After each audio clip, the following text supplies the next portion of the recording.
Okay, class. Actually, we couldn't record our first part of the lecture, so I am just repeating it again, just so that everyone can get a brief idea that what we did in the first part of the lecture.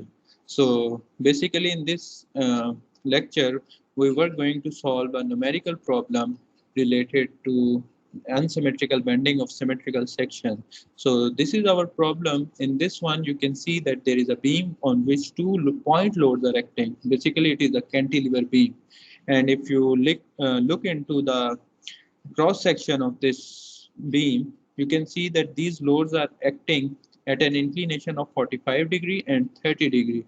And we need to compute the inclination of the neutral axis and the maximum tensile and compressive stresses that are developed in this beam due to this due to the combined effect of these two loads. So I will move on to the solution of this problem. So what we did in this problem, basically our first step was to calculate the maximum bending moment, because we were supposed to calculate the maximum bending stresses which we are going to get only from the maximum bending moment. So first we will consider this load of 14 pound and we will compute this maximum bending moment. Now, as you know that for the cantilever, the maximum bending moment, just forget it that this load is acting. First we are considering the case of only this load. So the maximum bending moment that will be acting in this beam is moment is equal to 14 into 10 at this point, that is 0 pound feet. Now look at this cross section. We have to show, just like we discussed in the previous lecture, we have to show the orientation of the maximum bending moment. How will we figure out that orientation? Let's say that this is my 14 pound and this angle or this inclination of 45 degree is given to us, and let's assume that this 14 is acting, not just assume, it's actually acting pointing towards the cross section of towards the center of this cross section at an angle of 45 degree, which is given over here, and this angle is given in the question basically, and you can see it from here. We know that when the load is acting, it will produce the bending on an axis which is 90 degree to the applied load. Okay, so where is that axis basically? I have to show the direction of the resultant moment. So I have plotted that axis with this red dotted line, and bending is being produced on that axis. Now, how will I figure out the direction of bending? As we discussed in the previous step, that we have to figure out that the bending moment which this load of 14 pound is producing. Basically, this load produces the bending moment in the counterclockwise direction, right? So since this load is producing in the counterclockwise direction, and we have to look for the resistive bending moment. The resistive bending moment will act in the clockwise direction. Okay, so for now we know that due to this load, clockwise bending moment is being produced. Clockwise resistive bending moment is produced. Now, if the bending moment is clockwise, our assumption or our convention was that we have to show this bending moment pointing inwards towards the cross section. How will I show it? Now I know that this is the axis around which the bending is being produced. I will simply place my beam in the similar direction. For example, on the right side, it's the fixed end, just like this one, and on the left side, it's the free end. So on the end where the load is acting, I have to show the direction of bending moment. Just plot bending moment on the side where load is acting. The load is acting on the free end, just like this one, and I will show my direction of bending moment on the left side. So this is the direction of bending moment pointing inward, because it is acting or it is producing counterclockwise strip movement, and the maximum value is 0 pound feet as we calculated. Now in these questions, when you have to apply this formula, we know that the movement should be acting on the principal axis. So for this T section, we know that our principal axes are given.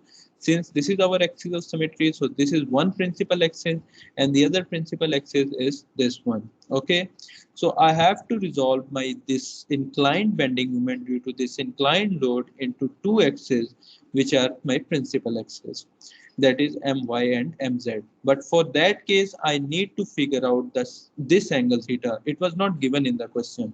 So I know this angle of 45 degree as per the question. I know that it is producing the bending or on the axis which is 90 degrees. So I know this angle. So if I calculate this angle, how will I get it?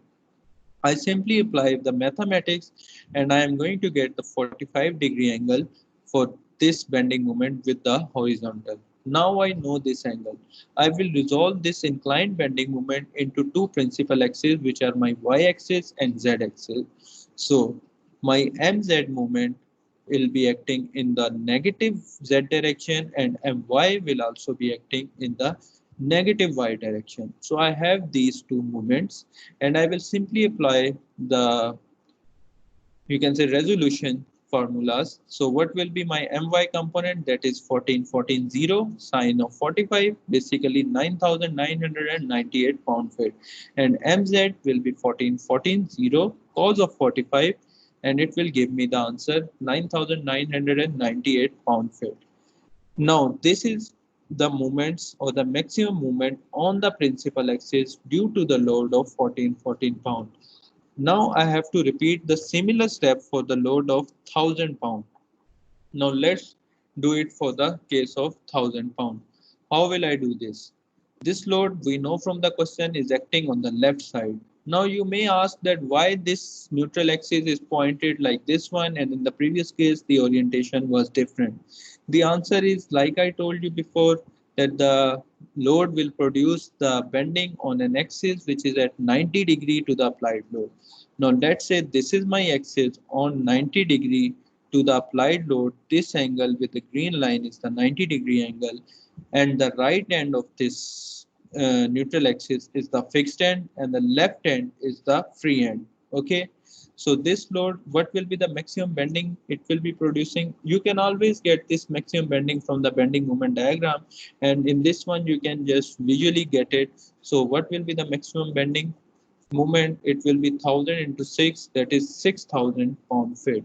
But I would suggest you to plot the bending moment diagram to avoid any kind of confusion. So again, I have got this 6,000 pound feet. The next step is I have to figure out its direction. Again, it is producing counterclockwise movement, but the resistive movement will be clockwise, and that clockwise movement will be pointed inward, and we need to plot it on the side where load is acting. Now this is our neutral axis. I will place this beam again over here with the right end as the fixed end and the left end as the free end. Okay, so my bending of 6,000 pound will be acting 6,000 pound feet will be acting on the side where load is acting. The load is acting on the left side, and that's why I have shown it pointing towards the center of the cross section from the left hand. Again, I have to resolve it into two components. For that, I need to know what is this angle. So what is this angle? Basically, this angle is, we will get it from the geometry. We know this angle from the question, that this angle of load is 30 degree. This total angle is 90 degree of this red line. Actually, it's very, this angle is 90 degree, or I can show it here that this angle with the movement axis is 90 degree. So what will be my, I will just show it again over here. For example, this is my axis, this is applied load, sorry, this is my applied load of 1,000 pound. This is my movement axis. This angle is 30 degree, that is given in the question. This angle we know is 90 degree. Okay, so what is this angle? This angle is basically 60 degree. Okay, so this angle will be 30 degree. Okay, so now I know this angle and I have to resolve, this is my positive y-axis, this is z-axis, and I have to resolve this into two components. One is this one and the other one will be this one. So this is my my and this is my mz. So my will be 6,000 sine 30, and that will give us 3,000 pound feet.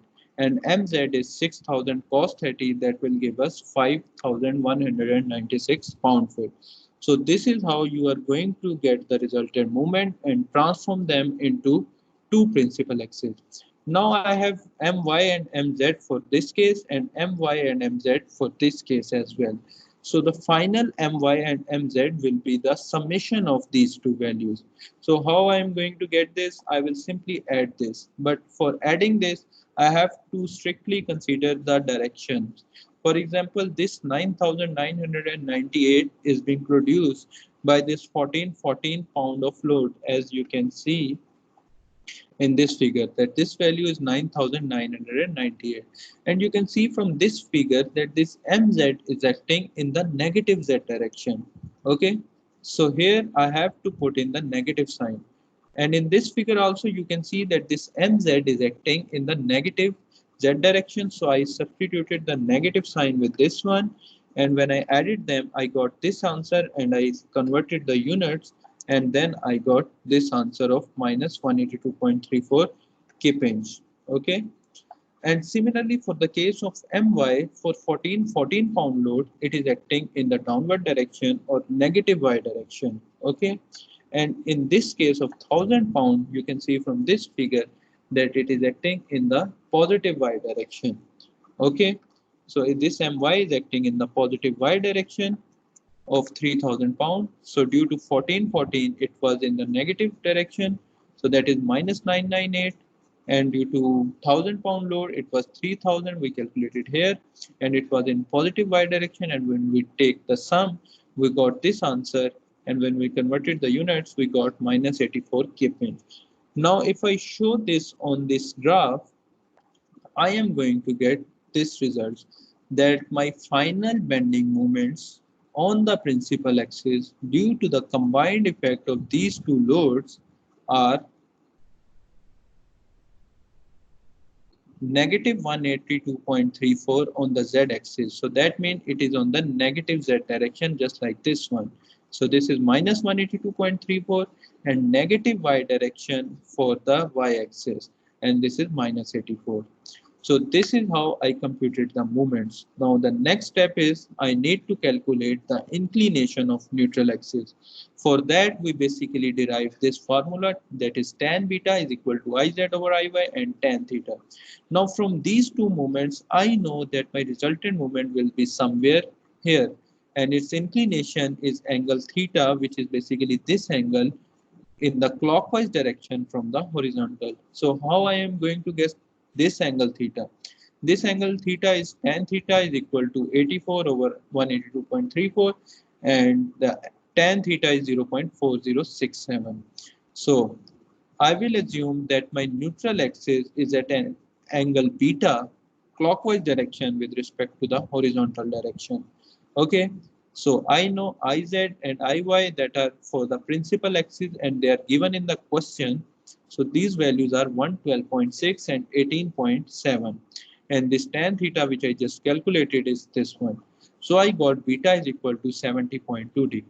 Now what does this angle show? This angle show that my neutral axis is at an angle of 70 degree clockwise direction from the horizontal axis. If I had gotten the negative answer for this one, my inclination could have been different. Maybe it would have been something like this in the counterclockwise direction. Okay, so this is how I got the inclination of the neutral axis. And the next steps included the calculation of the bending stresses, which you can get from the other video.